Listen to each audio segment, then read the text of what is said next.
Россия менен Украинанын ортосунда куралдуу араздашуу башталды. Биринчи тарап буну Россиянын империялык амбициясы деп атаса, экинчи тарап жок, Киевдин улутчулдарына каршы. Башкача айтканда, Киевдин геноцидтик саясатына каршы деп белгиледи.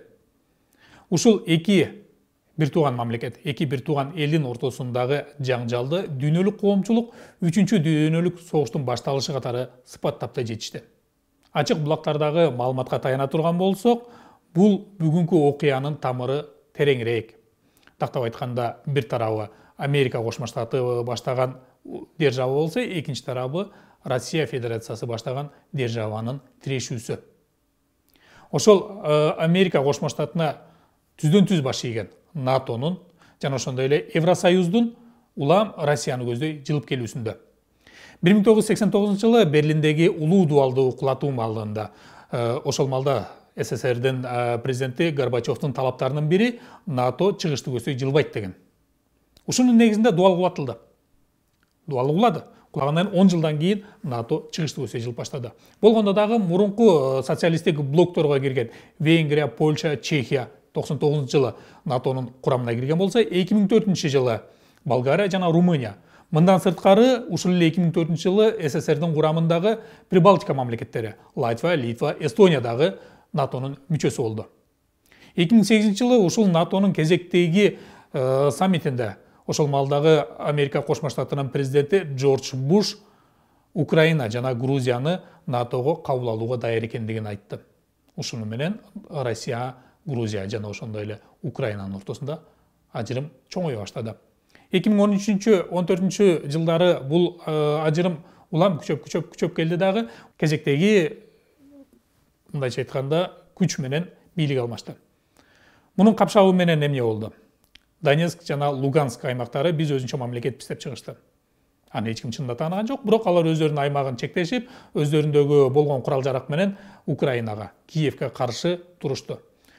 Ушул эле маалда абалдан пайдаланган Россия Федерациясы Крымда референдум жүргүзө коюп, Крымды өзүнүн карамагына киргизип алды. Мунун арты менен Россияга санкция киргизилди.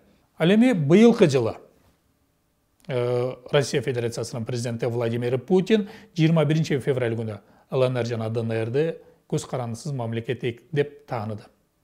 Тааныды дагы ушул эки жаңы мамлекет менен тырмакчанын ичине алып коелу, жаңы мамлекет менен бири-биринде жардам берүү тууралуу келишим да түздү. 21-нде көз карандысыз деп тааныса, 24-үндө ушул ДНР жана ЛНРге Киевдеги улутчулдар геноцид жасап жатат деген шылтоо менен ошол Киевдеги улутчулдарды жок кылуу, же болбосо аларды алсыздандыруу, аларды куралсыздандыруу атайын операциясын баштап жиберди. Азыркы тапта эмне болуп атат, биз билебиз, Киевде, Украинада абалгандай экендигин. Азыркы тапта Батыш Россияга карата кезектеги санкциясын даярдап жатат, экономикалык санкциясын. Эми анын зыяны канчалык болоорун дагы көрө жатарбыз, бирок зыяны болот. Бул жагынан келгенде Америка Кошмо Штаты Россияга бир сокку жасап алды. Куралсыз, бирок сокку жасап алды. Экинчи тарабынан Россия болсо Украинанын аймагына кирип барды. Эгерде чындап эле Украинаны өзүнө база ала турган болсо, эмне аймагы кеңейет, Европаны көздөй жылган болот. Жок, чыгып кете турган болсо, Украинанын эгемендүүлүгүн ошол боюнча калтыра турган болсо, анда деле баары бир Украина Россиянын таасиринде калат. Бул жерден Россия Америка Кошмо Штатына жана ошо батыш мамлекеттери деп коелу, батыш мамлекеттерине карата өзүнүн соккусун урду. Эми бул жерде ким жабыркады? Украина, ЛНР, ДНРдин калкы жабыркады. Болбосо эки ири держава бири-бирине соккурган менен гана отурат. Булар бири-бири менен куралсыз согушуп жатат. Баса белгилеп кете турган нерсе, ошол эле Америка Кошмо Штаты, НАТОго мүчө мамлекеттер, Европа эгерде күч келе турган болсо, Украинага жардам беребиз деп келишкен. Ооба, жардам беребиз деп келишкен. Мындайча коргоп калабыз дешкен. Чынында азыр биздин калк же болбосо биздин мамлекет же дүйнө коомчулугу тынчсызданып жатат, өзүнүн кабатыр болуп жаткандыгын белгилейт, нааразычылыгын айтат менен гана чектелүүдө. Бул жагынан келгенде деле Украина калкы жана Украина мамлекети эч кимди кызыктырган жок. Бул жерде геосаясат эле жүрүп атат. Балта чабылат, чамында учат. Ар бир балта чабылган сайын чамында учат, азыр чамындан ролун Украина ээлеп турат. Бул кооптуу нерсе, анткени бардык эле мурунку Советтер Союзуна кирген мамлекеттерге бул келип калышы мүмкүн.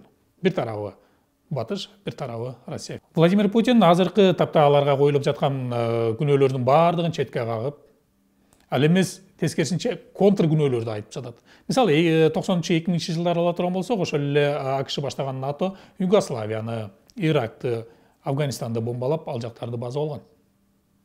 Ачык маалыматтарга таянсак, ошондо Югославияда 400 миңдей, ал эми Афганистанда 240 миңдей адам өлгөн экен. Аскерлерди, жай тургундарды кошуп санаганда.